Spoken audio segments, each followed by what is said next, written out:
Após 14 anos da minha primeira filha, eu engravidei novamente. Hoje, com 54 anos, eu vivo a adolescência da minha segunda filha. Ser mãe de adolescente é desfrutar do desabrochar de um adulto e viver perto de muitos questionamentos. É lidar com seu adolescente mostrando pra você os seus defeitos, suas incongruências, suas imperfeições. É poder permitir que ele pense diferente de você. Ele está começando a construir o sistema de crenças e de valores que não necessariamente serão iguais aos seus. É suportar a diferença. A Cláudia Venâncio não é só mãe de adolescente, ela também é psicóloga e trabalha com muitos adolescentes e com as suas famílias que estão vivendo esse momento. Ela topou estar aqui no Maternares com a gente para trazer então sua perspectiva pessoal e profissional desse tema que merece tanta atenção cada vez mais.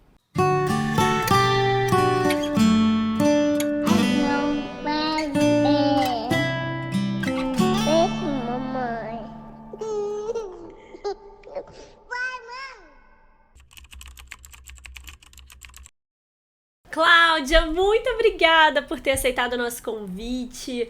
A gente antes, assim, a gente te conheceu profissionalmente primeiro, né? Então, assim, a gente já te admirava profissionalmente e depois conhecer a sua história, um pouquinho pelo menos, assim, a gente te admira ainda mais. Então, muito obrigada por se disponibilizar a vir aqui, conversar com a gente, dividir o seu maternar.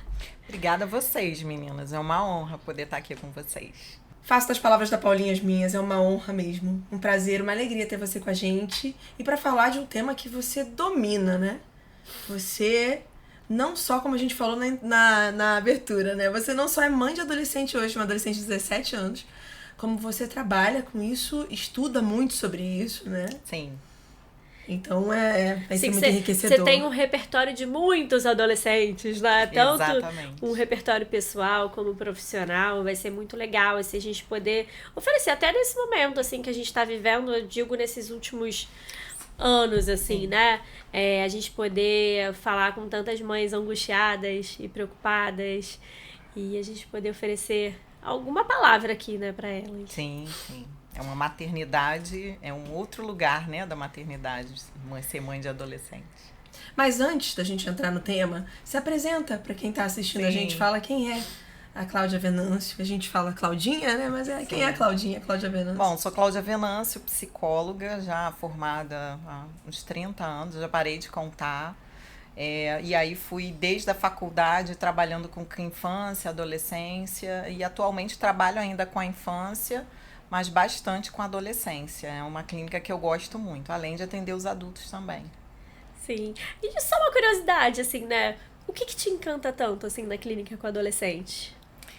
Eu acho que tem uma questão pessoal, né, de eu não ter podido viver a minha adolescência.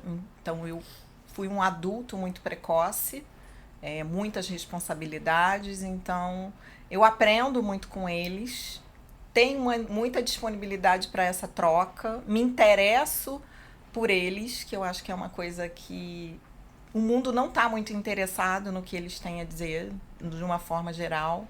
Não há uma crítica sobre o que eles têm a dizer, o que eles pensam, então eu estou aberta, eu estou com a escuta aberta. E eu gosto, né, porque eu acho que tem humor, né, o adolescente ele também tem humor, às vezes ele consegue rir das próprias dificuldades, então eu acho isso, eu uso muito isso também, humor com Sim. eles, né. Sim. E como mãe, como é que é, assim? Um outro lugar. Como é que a gente pode falar da sua maternidade, assim, do lugar? Porque são escutas diferentes, óbvio, né? Porque a gente tá falando de uma escuta profissional e de uma escuta pessoal, né? Sim. Mas como é que é pra você, assim? Como é que foi? Porque você viveu 2 maternidades de adolescentes, Exato, né? eu ia falar isso agora, né? Eu ia lembrar que ela tem a filha mais velha que teve 2 experiências, né? Exatamente. Então, a adolescência que passou pela minha época, quando eu era adolescente, foi uma. A da minha filha mais velha foi outra, que ela tem 31, e da minha filha mais nova é outra, né? Então, que é a adolescência atual. Então, você tá disponível a olhar um pouco para isso. Acho que eu tento olhar um pouco para isso. Óbvio que eu sou mãe, então eu tenho vários atravessamentos, eu não sou profissional, Então ela tem a terapeuta dela e eu entrego isso para ela. Sou mãe de adolescente mesmo. Ai, mando mensagem, aconteceu isso, estou preocupada, né? Então, assim, ali eu saio desse lugar, mas essa adolescência ela tem muitos atravessamentos, né? A tela, que é um desafio, a exposição na internet, né? A exposição nas redes sociais. A minha filha, até que ela é uma adolescente low profile, ela não gosta de estar ali se expondo, né? É um pouco diferente, mas ela traz as angústias. Então, assim, ela essa semana estava falando isso, né? Que alguém perguntou para ela como era ser filha de psicóloga. E aí ela falou que acha que é diferente. Aí eu falei, mas o que é diferente? Eu acho que você me entende melhor, assim, eu acho que você... Porque você entende, né? Ela ficou repetindo isso, entende. Porque por mais que você diga que você é mãe dela e você tenta ser sua mãe e não trazer a Cláudia psicóloga à tona, isso tá dentro do nosso sangue, né? Na verdade, a gente buscou a psicologia por algo que já existia na gente, por um formato do nosso tipo de cuidado. E a gente foi desenvolvendo isso, evoluindo isso. Mas, assim, é muito difícil também não trazer algo do nosso conhecimento, da nossa prática da psicologia, para as nossas relações, né? E aí ela percebe isso.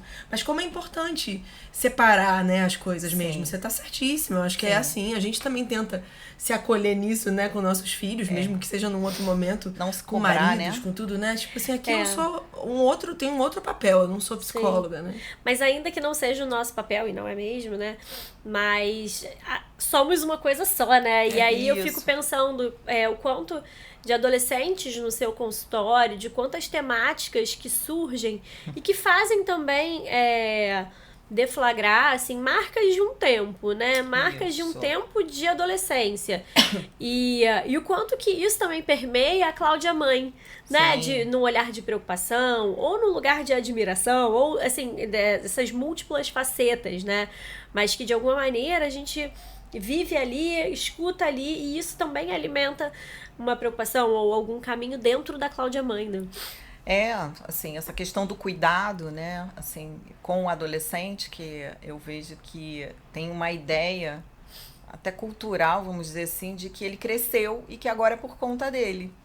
Né? E como mãe, eu vivo isso o tempo todo. Você escovou o dente, você se alimentou, quantas refeições você fez hoje? Está na hora do lanche, ou levanta, você não vai subir, você já jantou? O que você quer jantar? Você quer que eu faça alguma coisa?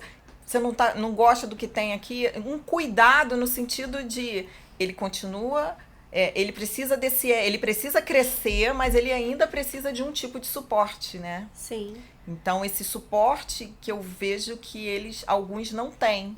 Eles estão em um abandono muito grande. Deve ser muito difícil você saber quando puxar e soltar a corda. Eu acho que esse é o grande desafio diário, né? O tempo todo isso. E de você atualizar. Eu me lembro da minha adolescência, e eu caçula da caçula, né? De uma família gigante.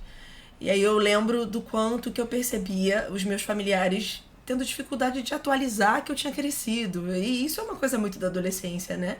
Que você ainda é vista muito como criança, quer ser vista como mais velha, mas ao mesmo tempo não está completamente nesse desenvolvimento, né, de ser adulta, porque não é uma adolescente, justamente. E buscando, e aí eu vou destacar o que você trouxe, porque assim, eu percebo isso muito também, tanto dos adolescentes que eu já atendi e atendo, quanto da minha lembrança da minha adolescência, dessa vontade de ser ouvida, dessa vontade de sentir que o que você tem para trazer do seu dia a dia, das suas coisas, também é interessante. Não que a minha família não tenha me acolhido nisso, eles me acolheram, mas eu acho que o adolescente, ele sente isso em algum momento, né? Sim. Que, assim, poxa, o que eu tenho para trazer pode ser meio infantil pra você, pode não ter a ver com o seu dia a dia, mas é importante pra mim. Aquela banda que eu gosto, aquele filme que eu assisti, ou que aconteceu no colégio com meu amigo, eu quero me sentir ouvido nisso, né? Eu acho que, voltando ao que eu tava dizendo, quando puxar e soltar essa corda de que ele não é um adulto, mas também não é mais uma criança. É um período de transição, né, Cláudia? A adolescência é justamente um período de transição, né? É um período onde a gente tem que estar preparando e esse repertório que o adulto tem, né? O adolescente não tem. Então, quem ajuda a criar o repertório? a gente, né, Sim. enquanto pais. Então, assim, eu me lembro que a minha filha, aí entra a coisa do pai, né, eu acho que eu sou mais protetora, porque ela é a caçula da caçula do caçula, né, então assim, não, mas vai atravessar, já vai pra escola sozinha, né, e o pai sempre brincava comigo, mas quando? Quando ela tiver 30 anos? Então, assim, aí começo, então, ele é mais capaz do que eu de fazer isso, então aí ele vai e começa a fazer.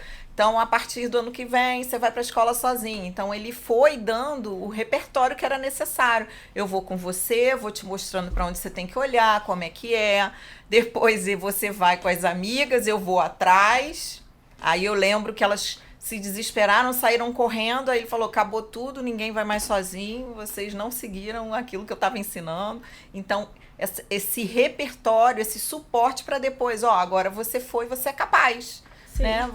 Mas eu me lembro que para mim era uma angústia, né? Assim, mãe, eu vou no mercado. O mercado é quase assim, eu sou vizinha do mercado. Pula da minha janela, cai dentro do mercado. Mas eu ficava na janela dando tchau, né? Chegou bem ali do outro lado, né? Mas é uma coisa que você vai vendo, eles vão ganhando confiança e você também vai ganhando confiança. A partir de ver que ficou tudo bem. Ficou tudo bem, né? O Rio de Janeiro é uma cidade que a gente vive, é uma cidade perigosa, mas se a gente vai criar filhos aqui, eles vão ter que lidar com a violência, né? Assim, com essas instruções que a gente tem que dar. Exatamente. Onde bota o celular e essa coisa do pega o BRT, vai até não sei aonde, precisa começar. Eu como fiquei muito angustiada, né? Eu acabo sempre dando alguma recomendação, assim, aquela coisa de mãe mesmo, né? Tá com o celular metade para fora do bolso, bota em outro lugar. Então, essa preocupação, mas é muito bonito. Aí tem a outra parte, né? Que eu vejo, assim, é muito bonito você ver que o seu filho foi pra vida.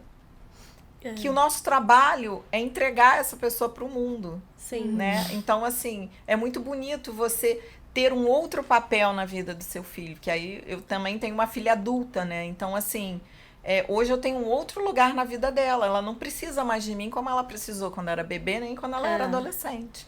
Né? Isso é um desafio também, né, na maternidade, e na paternidade também, da gente conseguir atualizar, assim, as relações e qual é o nosso lugar nessas relações. Porque muitas vezes esse processo, né, do adolescente, ele precisa se diferenciar desses pais.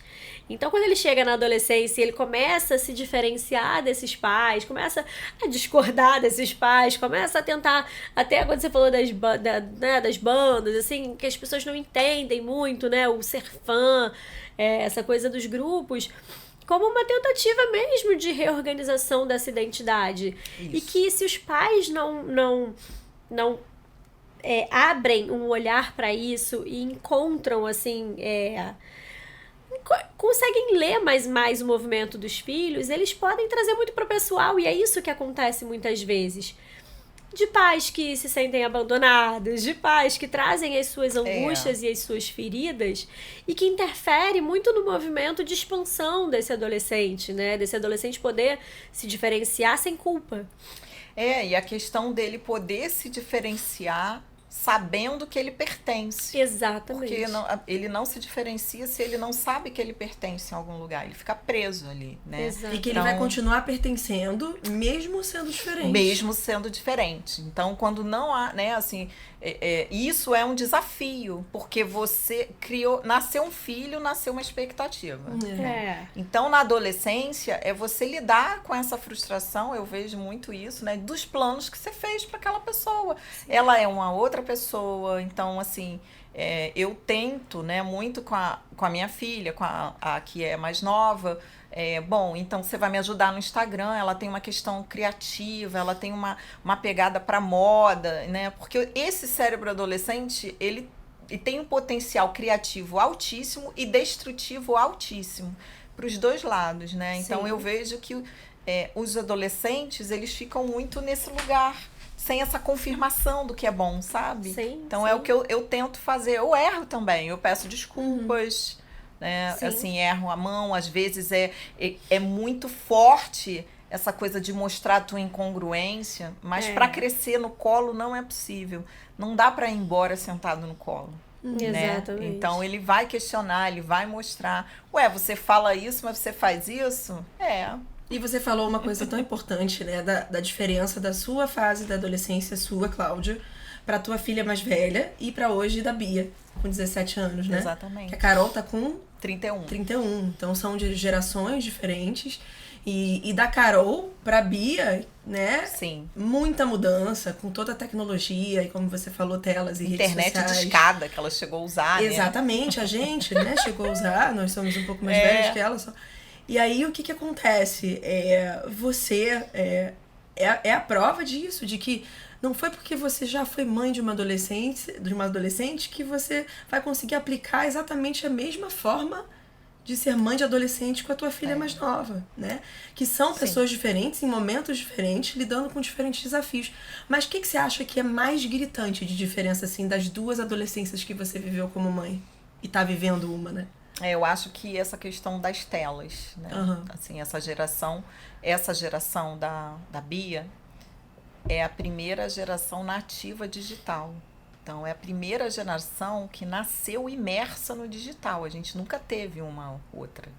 É a primeira. Então, assim, é muito diferente. Então, assim, eles estudam com várias abas. Então, eu pergunto, porque para mim é impossível estudar com 10 mil abas, né? Então, eu pergunto, para que é isso aqui?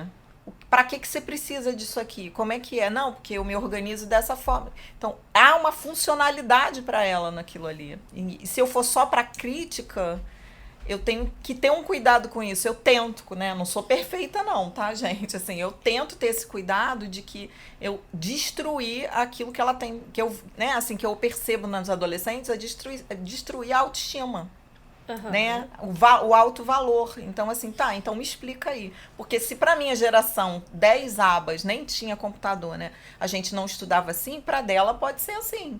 Então, essa disponibilidade para aprender com eles, sabe? Eu pergunto bastante, até para os meus pacientes também. Sim. Eu não sou obrigada a conhecer tudo, né? Então, assim, você conhece isso? Não, você me explica. E mostrar o interesse genuíno, né? Você me explica o que é. Mas isso é aquelas bandas coreanas. Uhum. Eu não entendo nada. Eu tenho adolescente que canta a música inteira pra mim em coreano. Eu acho aquilo o máximo. Uhum. Você já pensou em aprender coreano? Então, há um valor naquilo ali também. Sim. Sabe? Então, E eu acho que atribuir a curiosidade. Porque eu acho que também quando a sua filha traz que é muito bom ser filha de uma psicóloga, é diferente, né? Que ela falou, eu que atribuí o que é muito bom, não sei porquê. Mas assim, quando ela fala é diferente, porque você me entende, assim. Na verdade, o que ela tá dizendo é um pouco isso, assim, você me escuta. Ao invés de você chegar e me dizer que não é assim que estudar é da sua maneira, de alguma maneira você atribui uma curiosidade àquilo. Porque aí, claro, né, Cláudia talvez tenha entendido qual é a função da curiosidade na relação, na criação de vínculo, né, na criação da autoestima dela. E, de fato, assim, as redes sociais, eu fico pensando... Você falou que você acabou não sendo uma adolescente que conseguiu viver a adolescência como você gostaria, assim, né? Você acabou precisando amadurecer antes da hora, assim. E isso é muito que hoje a gente fala sobre a adultização, assim, né? A gente tem isso escancarado nas redes e que é uma pressão cada vez maior nas redes. Sim. E isso é uma coisa que sempre existiu, né? Assim, de alguma maneira, assim, do adolescente precisar amadurecer por razões externas, por pressões externas, e não pelo processo de amadurecimento natural dele, né? Exatamente. Assim, eu vejo que a questão da internet, ele não tem como a gente... Eu vejo muitos pais, né? E aí eu até me coloquei, eu acho que nesse lugar, numa coisa de não vai acessar. Não, ele vai acessar. Então eu tenho que ajudá-lo a criar ferramentas que eu fui tentando fazer isso. A Bia tinha uma matéria, quando ela era bem novinha na escola, que trazia os perigos da rede e a boa utilização da rede. Então, essa disciplina que a escola trouxe, achei que foi bem importante. Nossa, importantíssimo. Que ela devia trazia, ter em todas as escolas, mãe, né? você sabe que isso é perigoso, você sabe que a gente pode... Né? Ela trouxe ali, a professora ajudava eles a identificarem, a se protegerem, que é o que eu acabo fazendo às vezes no consultório, que eu fui... assim, olha, você vai estar online, Mas olha, preste atenção. E agora, na adolescência, esse adolescente mais velho, ali 17 anos, não tem, é uma conscientização. Né? Então, assim, ó, ela tem enxaqueca, você tá com enxaqueca, você sabe que você não pode ir pra escola em jejum. Você foi pra escola em jejum? Fui. Cara, isso vai trazer um transtorno, assim, pra você. Você vai aprender com menos qualidade, você vai ter enxaqueca. Eu não posso mais ficar naquele boto de castigo e tiro do castigo. Eu Sim. tenho que conscientizar. E aí, a gente tinha negociado isso, você não tá E entrar até num cumprindo. lugar de, daqui a pouco, então, quando ela for ainda mais pro mundo, de confiar na conscientização que você passou pra ela, É.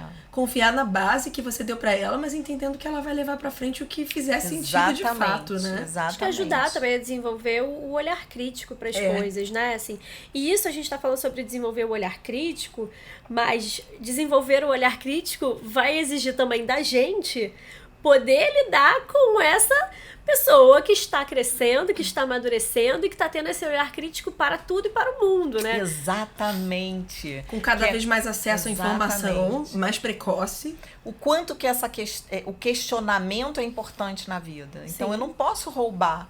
Por isso que eu, né, no início, uso a coisa do suportar essa crítica. Porque, assim, se eu roubar, se eu criticar, se eu tirar isso dela de alguma forma, ela vai precisar disso para o mundo. Isso é importante. Exatamente. Né? E agora ela está escolhendo o direito, que eu acho que foi muito bem escolhido ali, trabalhado numa orientação profissional, tem tudo a ver com quem ela é. Crítica, cri-cri, quer corrigir o mundo. Então, assim, ela vai precisar disso na profissão. Então, eu também não posso jogar aí, destruir isso tudo. Eu, pelo menos, tento, né? Não sei se eu consigo sempre, mas eu pelo tento. visto do que ela tá se permitindo escolher uma profissão que, de fato, faz sentido com ela, aparentemente ela tá se sentindo autorizada a botar isso pra frente, a ser crítica, a questionar. E eu acho que, assim, a gente, então, que eu, hoje em dia, atendo bem menos crianças, até porque eu tô atendendo só online, né? Mas eu atendo adolescentes, adultos. Você foi minha primeira supervisora de criança, inclusive, me ajudou tanto. E, assim, eu acho que hoje, você vai provavelmente confirmar isso, tem muitos terapeutas de criança e adolescente que acabam parando de atender criança e adolescente por conta das frustrações com a família, né? Sim. E que eu acho que tem muito a ver com esse lugar das famílias estarem com uma dificuldade muito grande de se abrir para esse questionamento, para essa negociação. Porque eu me lembro de ouvir algumas vezes como terapeuta infantil, assim, olha, ela tá começando a questionar, a criança tá começando a querer ter voz, e não era isso que eu queria. Eu queria que ela se tornasse o que eu desejava que ela se tornasse, né? E aí, assim, a gente tá falando de uma fase que é a fase do questionamento, como a gente tá justamente destacando, né? Então, é saudável que haja essa abertura para que essa relação também seja melhor desses pais com essa criança, com esse adolescente, e né? que isso se constrói ao longo da vida, né? Uhum. Assim, não é que não adianta, mas é importante que os pais olhem que, assim, se você não construir um caminho, né? Se você não construir uma relação aberta com o seu filho, vai ser difícil que ele chegue na adolescência e ele tenha esse caminho aberto para dialogar com você, para dividir com você. Por exemplo, quando fala... Claro que a gente não está dizendo que todas as crianças, todos os adolescentes que se fecham no quarto e têm dificuldade, porque eles vão ter dificuldade mesmo de falar com os pais e tudo mais, por diversas razões. Por mais aberta que seja a relação, nem tudo. Mas muitas vezes existe isso, você não construiu esse canal, você não construiu essa relação aberta de diálogo. E aí na adolescência o adolescente se afasta, o adolescente ele vai porque ele não tem isso bem estabelecido ali. Então é muito importante assim, que a gente olhe, né, na construção dessa relação desde o início, de preparar um terreno principalmente para a adolescência, né? Assim, para pensar que ali já existe esse campo criado e seguro para que esse adolescente possa chegar nos momentos onde ele precisar chegar. A diferença é ameaçadora, né? Que eu percebo. Né? Então, há uma primazia pela igualdade. E a igualdade, se eu funciono desse jeito, meu filho também vai funcionar. E isso adoece, porque você não pode ser você, né? Sim. Então, esse eu acho, como mãe, o grande desafio, né? A minha filha mais velha um dia falou pra mim, já tem muito tempo, mãe, eu só fiz faculdade por sua causa. E eu falei assim, caramba, eu botei esse peso, nem percebi, né? Por mim eu não faria. Mãe, eu não gosto de ler. Então, assim, eu realmente dava livro. Então, assim, eu entendi, tá bom. Então, assim, você não gosta de ler, tá tudo certo. De alguma forma, eu criei uma expectativa que ela teve que atender. Sim. Né? Então, ali, isso me ajudou muito a falar assim, eu preciso olhar para essa pessoa para quem ela é e não para quem eu gostaria que ela fosse. Sim. Porque tem valor nisso, né? Então, Sim. eu vejo que é muito ameaçador. Uhum. Às vezes, a diferença, ela é ameaçadora. Meu filho tem que ser igual a mim. Sim. Meu sistema de crenças e valores, eu vou passar para ele. Ele pode pegar uma parte, ele pode não pegar nada. Religião, ele pode ter a minha, ele pode querer estudar outra, ele pode ter a minha, ele pode não querer ter nenhuma. Sim. Isso precisa ser E respeitado. que saúde, né? que tem nisso, né? Que é o que a gente estudou, né? Assim, essa coisa que isso vai para além dessa relação com essa família, vai para o mundo. Então, o quanto que eu sou autorizado e sou incentivado a questionar. E quando eu sou tolhido disso, eu vou pro mundo e eu entendo que eu tenho que engolir tudo sem mastigar, né? E a gente estava falando nos bastidores essa coisa mesmo da diferença das gerações e do quão desafiador é para os pais de adolescentes de hoje, como você, e que vai ser pra gente também, daqui a uns bons anos, esse lugar de não poder se usar como referência de adolescente para olhar para os filhos. Que é justamente o que você está falando, assim, a minha adolescência foi outro momento, a sua foi outra, então qual é a real adolescência do meu filho? O que está acontecendo nesse momento? Quais são os desafios que ele vive que eu não tive? Quais os desafios do tempo dele e quem é ele? Né? Exato, quem isso é tudo. ele, né? Assim, o que ele precisa, qual é o suporte. Acho que a Bia teve um momento confuso ali, em que é isso. Eu entendi, eu fiz isso com as duas, né? Muito aí não teve psicologia, foi muito por instinto materno. Assim, eu me aproximei mais. Eu mudei trabalho, mudei local de trabalho, né? A Caroline ali, quando teve dificuldades, eu ia com a Ana Beatriz, era bebê, eu ia com sacola, não sei o que, ia pra porta da escola, aparecia do nada. Então tem uma coisa que assim, eu entendo que essa fase eu preciso estar mais perto, eu preciso estar prestando atenção no que está acontecendo, porque talvez não me conte, talvez eu preciso olhar mais para isso, para estar atento, para dar esse suporte, né? E ao mesmo tempo pensar muito sobre o que é, como preservar a intimidade, né? Como preservar acho que a intimidade mesmo, assim, né, dos nossos filhos, ao mesmo tempo que a gente precisa também estar perto. Ao mesmo tempo que a gente também precisa fiscalizar. Sim. Ao mesmo tempo, principalmente quando a gente está falando de redes, né, que é um lugar muito onde o controle, ele tá cada vez mais escasso, assim, ele tá cada vez mais frágil, né? Sim. Então, assim, como que os pais de adolescentes de hoje, né, fica confuso, né, para eles saber até onde ir. Porque não tem precedente. Uhum. É a primeira geração de pais de uma geração totalmente digital. E eles não foram totalmente digitais. Exatamente. Então não tem precedente. Por isso que é tão confuso. Né? Então, assim, a minha filha parecia, né, ali de alguma forma o aplicativo fica mandando para ela muitas notícias catastróficas. Uhum. E isso gerou uma ansiedade muito grande, né? Um medo muito grande, um medo mesmo de ir para o mundo. Então, eu não posso proibir, eu posso controlar. Então, tem uma coisa de eu dar uma orientação sobre o tempo. Agora, com 17, eu tinha um aplicativo de controle antes. Aí ele vai até uma faixa etária, que ele apaga o celular. Uhum. Então, a gente tinha esse controle. Agora, ela tá maior, tá indo mais na conversa, na consciência. Mas eu falei, olha, se você continuar consumindo isso vai te atrapalhar aí pro mundo, porque você vai ficar recebendo só... propagandas ou informações sensacionalistas. Sim. E vai gerar mais ansiedade, né? Então, assim, a gente tem que estar atento ali para dar essa orientação. Ela me mandou a foto daquela moça que recebeu os 60 socos. Uhum. Então, quando ela me mandou a foto, aquilo para mim foi muito chocante. Mãe, você sabe dessa notícia? Aí eu... Ana Beatriz, onde você viu isso? Chamou Ana Beatriz, já sabe que é. Uhum. Onde você viu isso? minha filha, não consome isso, foi uma violência, a gente pode, né, assim, realmente foi uma violência, a gente é mulher, então a gente sente, mas se você ficar só consumindo isso, você não vai conseguir sair de casa. Sim, sabe? você vai conseguir se relacionar também, né? Exatamente. Tem um pouco disso, assim. Então... eu acho que as redes sociais, elas alimentam muito isso. A gente faz esse movimento entre a gente, né? Assim, do quanto que as coisas invadem a gente. Sim. Né? Porque a gente tem aí os algoritmos, então às vezes a gente clica num negócio e daqui a pouco ele entende que a gente quer consumir aquele tipo de conteúdo e ele começa a chegar. Então, a gente é invadido o tempo inteiro.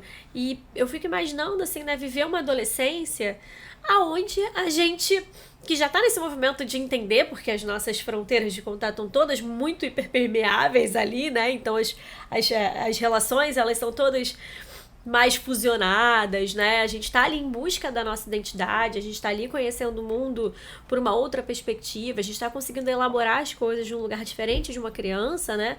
E você tá num mundo onde te atravessa, onde o tempo inteiro ele te atropela, assim, onde ele o tempo inteiro tá enviando pra você. Então, se pra gente já é um desafio, imagina, né, pros adolescentes. E que, na verdade, estar fechado no seu quarto não é estar fechado no seu quarto, é estar no mundo, né? Exatamente. É estar no mundo. E que qual é o movimento diferente, né, assim, agora? Porque... os filhos de vocês, agora eles andam atrás de vocês, né? Quando vocês chegam em casa, eles vão atrás. Na adolescência, eu vou atrás. Eu vou lá, me interesso. Eu me interesso. O que você tá vendo, né? Assim, o que você tá assistindo? Que série é essa? Né? Ainda que eu ache infantil, chato, né? E assim, é raro você ver. Eu já vivo isso com a minha filha, né? O que foi que a gente... ela ia ver a Sexta-feira. Esse filme da Sexta-feira Muito Louca, que tem o 2 agora, né? Só que ela ia assistir o 1 pra relembrar. Eu falei, esse filme é muito legal. E aí sentou ela, o namorado dela. E ela lembrou de várias coisas que ela assistiu comigo esse filme. E eu nem lembrava, né? Então ali ficou muito assim pra mim. Ela, mãe, lembra?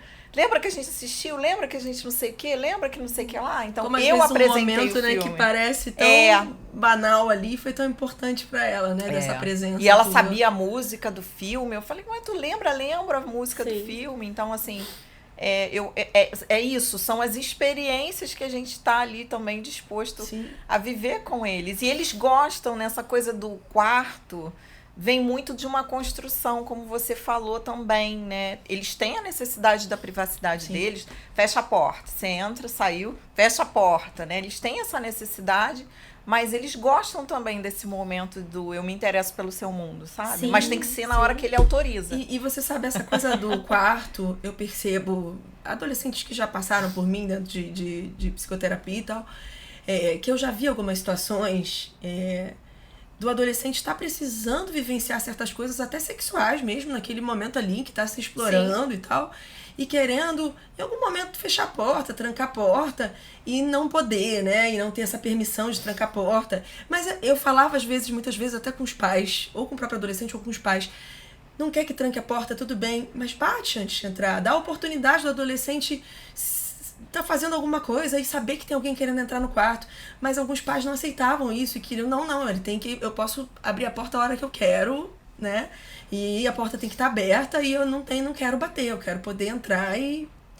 Isso muito delicado, porque é isso. Tudo bem, qual é a forma que eu posso me posicionar estando presente, entendendo e estando ligada no que meu adolescente está fazendo no quarto, mas também dando esse momento que é precioso para ele, tá? No momento de querer ter a privacidade dele, inclusive nesse aspecto. Ele pode estar só vendo uma série, ele pode estar fazendo nada demais, mas ele pode estar fazendo alguma coisa do corpo dele, alguma coisa que é o momento dele viver isso. Aí vai pro banho, e aí fica não sei quanto tempo no banho, porque não tem privacidade. Vai para outro meio. E aí, assim, né? O quanto que é simbólico também a ideia da porta fechada, né?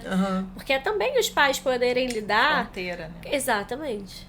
Com esse limite que esse adolescente está colocando daqui ali. Pra dentro é meu. É claro que a gente está falando de um lugar, né? A gente entende perfeitamente quando a gente está falando principalmente de adoecimentos crônicos, assim. A gente está falando de uma depressão, a gente está falando de uma ansiedade, né? De um adoecimento mesmo. Mas, num geral... eu acho que quando a gente fala sobre os adolescentes precisarem se preservar dessas notícias que consomem em excesso, muitos pais também precisam.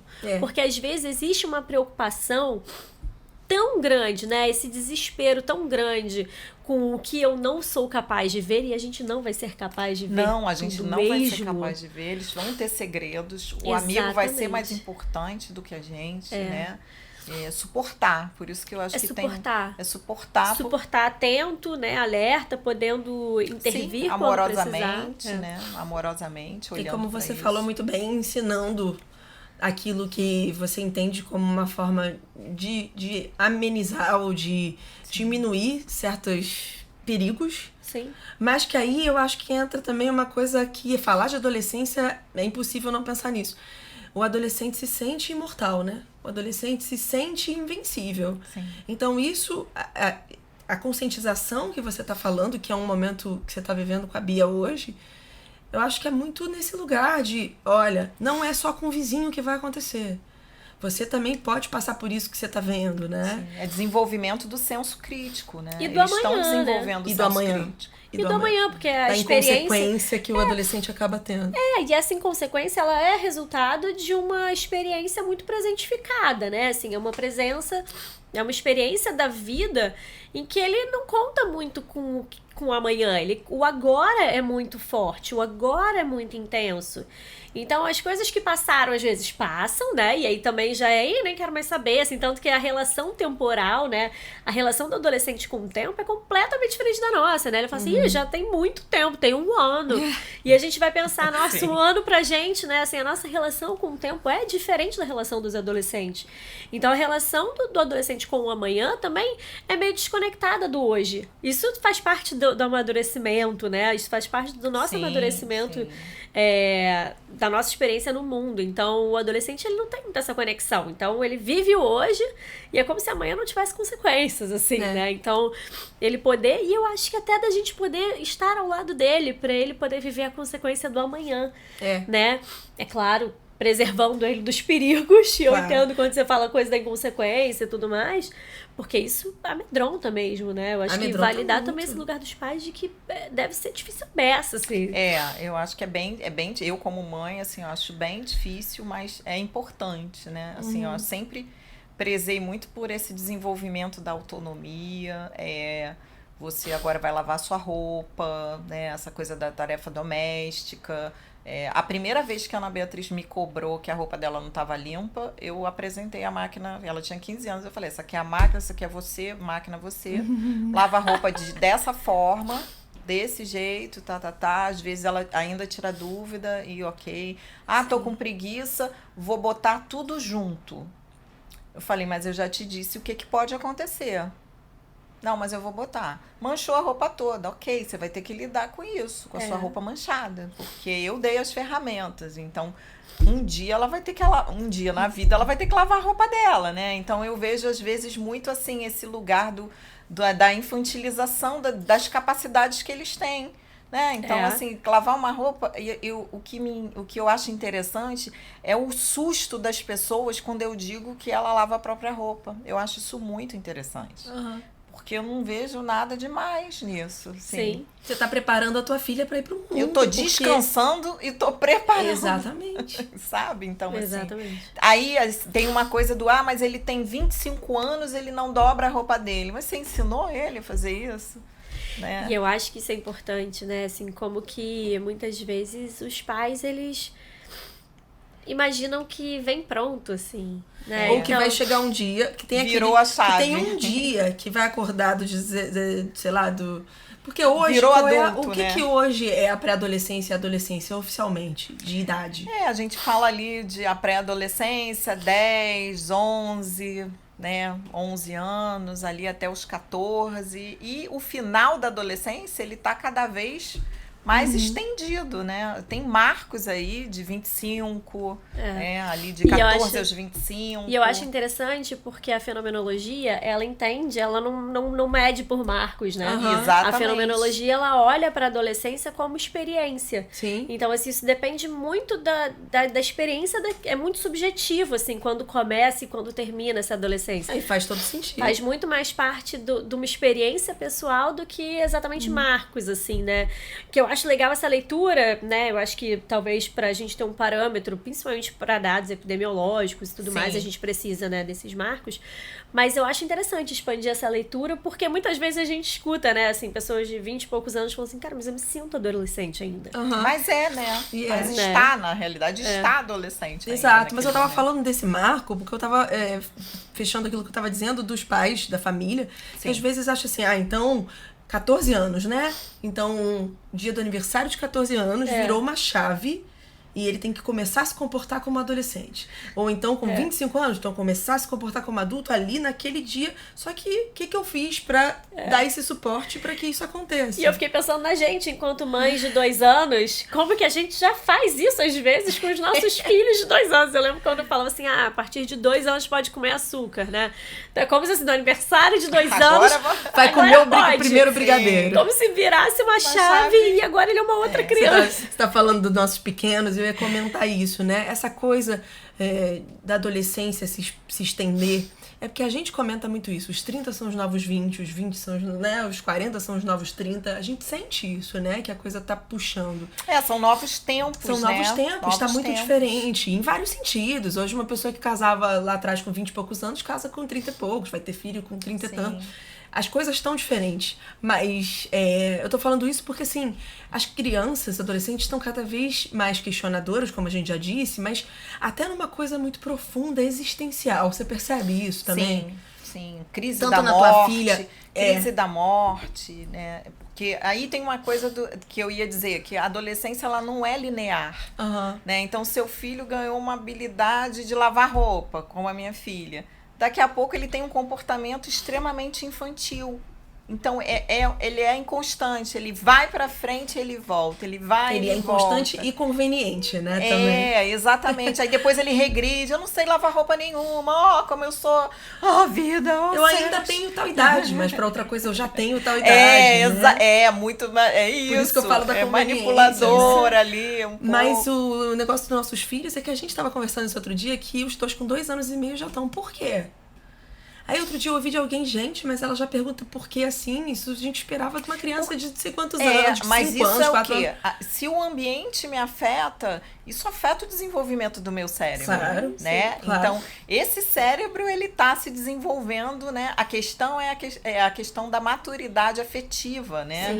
Emocional, que às vezes não acompanha, né? Sim. Então, a criança que é muito estimulada, ela tem uma inteligência, esse cérebro vai desenvolvendo ali muito bem, né? E aí eu penso na influência das redes também nesse lugar. A gente vê tanta coisa nas redes, assim, né, de coisas de estar muito bem resolvido, né, assim, de lidar muito bem com os sentimentos, aquelas frases de efeito, aqueles textos, né, e que muitas vezes são textos de mulheres de 40 anos e uma menina de 15 lê e se cobra muitas vezes de que ela viva aquele processo como uma mulher de 40 anos vive. Exatamente, a coisa dos corpos, né, então as meninas padrão, né? são muito afetadas, então assim, a minha geração, a gente via umas às outras, então corpos imperfeitos, né, então a gente tinha como referência uma a outra.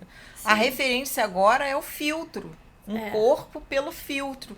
Então isso é muito cruel às vezes, sim, né? Sim, mas mais os meninos têm também, mas mais com as meninas. Isso, né? E tem um nivelamento das experiências, né? Porque antigamente era um pouco isso, né? Assim, quando a gente pensa em outros tempos, assim, eu tinha contato com pessoas iguais ou semelhantes, né? O pessoal da escola, o pessoal do prédio, o pessoal dali. Hoje, com as redes, a gente tem uma relação que ela é muito nivelada, assim, tá todo mundo na rede. Então, eu posso tanto me relacionar com os iguais, como eu posso me relacionar com pessoas de fases completamente diferentes, que vão ver o mundo de forma completamente diferente E que eu que tô ali naquele período de experimentação, porque a adolescência é período de experimentação. É poder se permitir experimentar, é sentir a intensidade das coisas, né? É esse vai e vem. Isso é bem importante que você tá falando, né? Que eu lembrei de uma orientação parental que eu dei, que a mãe descobriu que os amigos que essa filha tinha eram pessoas de outros estados, adultos, né? Então, assim, ela tem 14, 15, está se relacionando com uma pessoa de 25, os meus amigos. Então, assim, peraí, perdeu a mão, isso perdeu um limite, né? Sim. Então, essa segurança do quarto, ela não existe, né? Ô, Cláudia, veio muito à tona essa questão da segurança do quarto com a série Adolescência, né? Sim. Que você deve ter tido muita repercussão dessa série, né? Tanto as famílias, os pais que viram a série, como os próprios adolescentes, né? Sim. Você percebeu muito isso? Porque foi um período, né, que se falou muito, né? Nesse lugar o choque, né? Essa ideia falsa de que... Uma pergunta que eu sempre faço para os pais é assim, você deixaria seu filho sozinho em Nova York? Não. Mas a internet é a porta para o mundo, não só para Nova York, mas para o mundo todo. Sim. Então, assim, e isso é importante porque eles não têm a referência, né? Então, assim, de alguma forma a gente tenta ajudar nessa construção, essa psicoeducação com adolescente, que é importante. Você sabe que tem adolescentes que eles são muito ingênuos. Você sabia que alguém falando com você, ele pode ser um adulto? Não.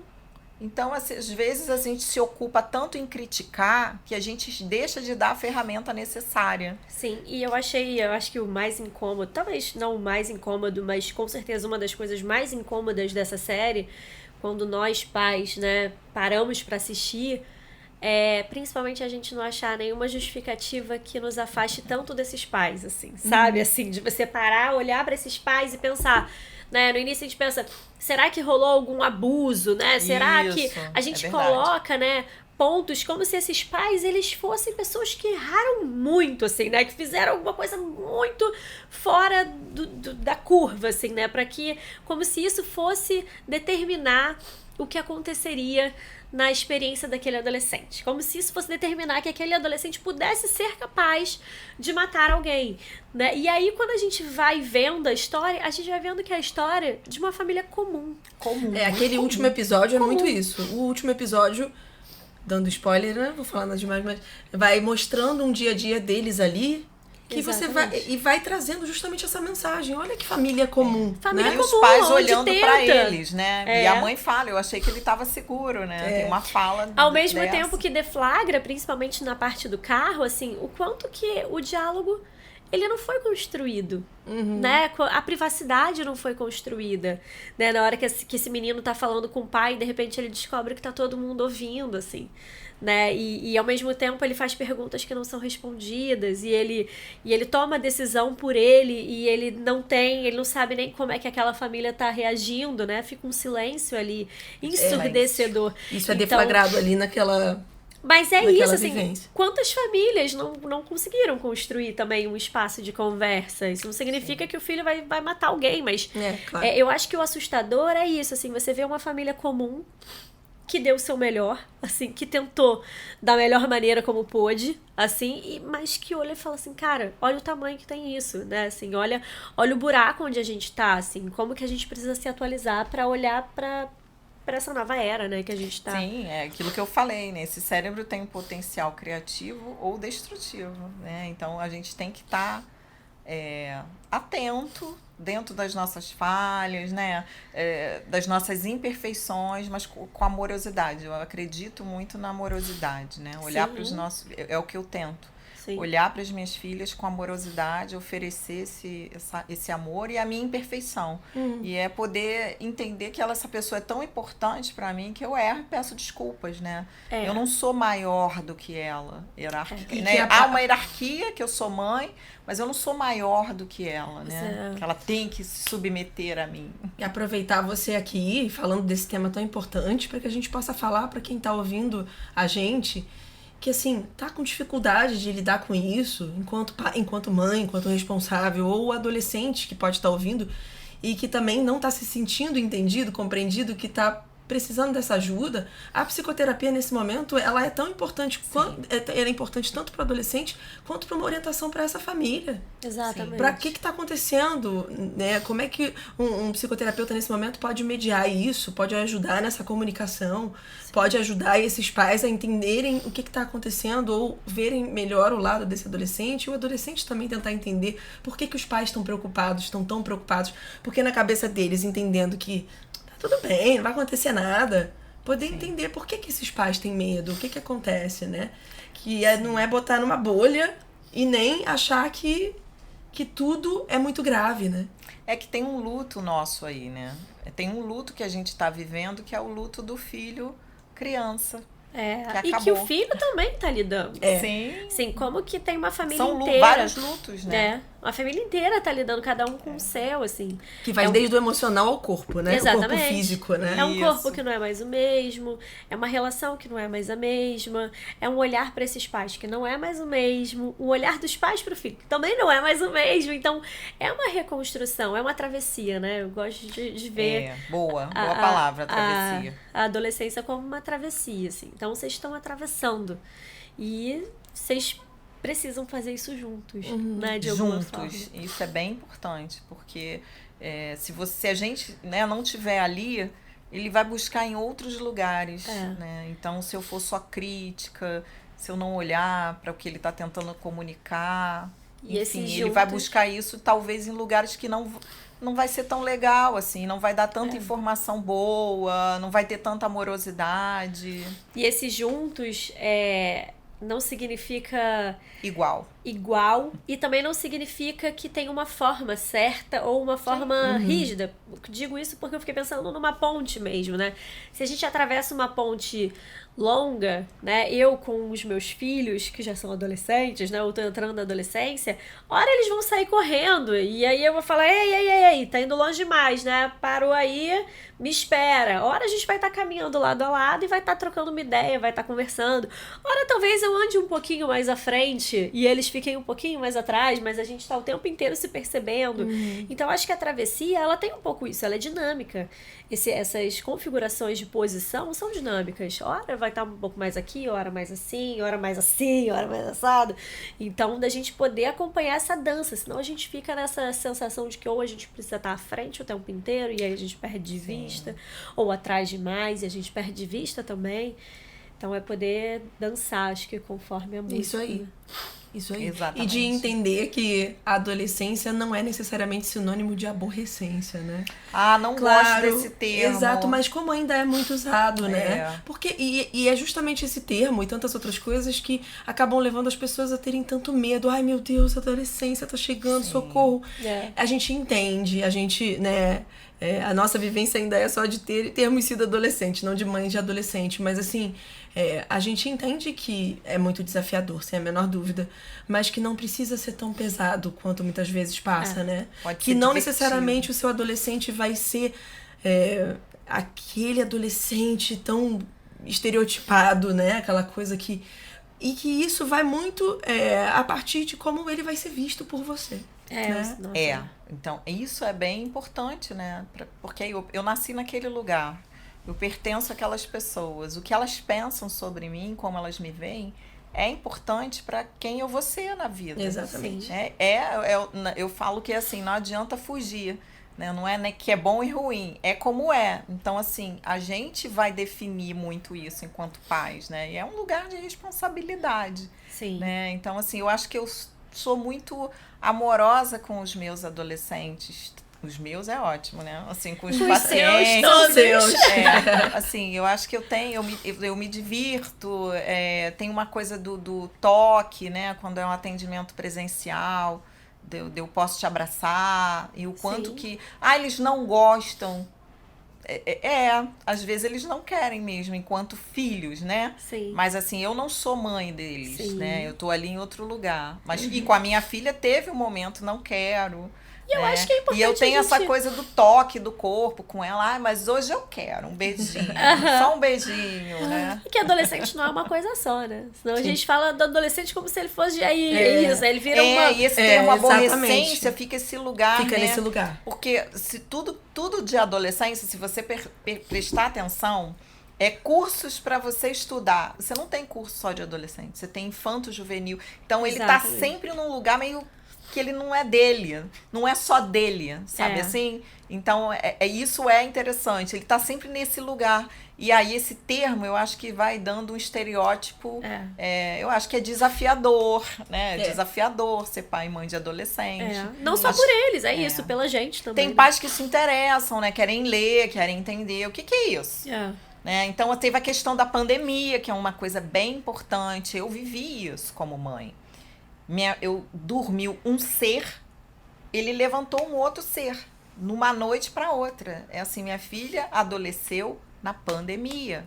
Como que é isso pra gente que tá vivendo aqui enclausurado? Né?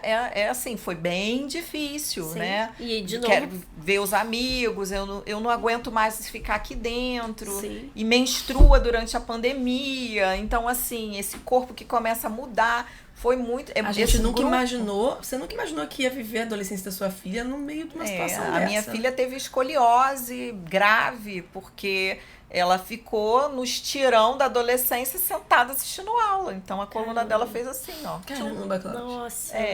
Então, é um marco também para esse grupo, a pandemia. Né? Que é uma coisa que eu lembro que eu fui na escola, que a turma dela era uma turma muito complicada, né? E eles não paravam quietos. E aí eu fui para a escola falar assim, será que a gente não tem que olhar para outras coisas assim, para que eles não ficam quietos?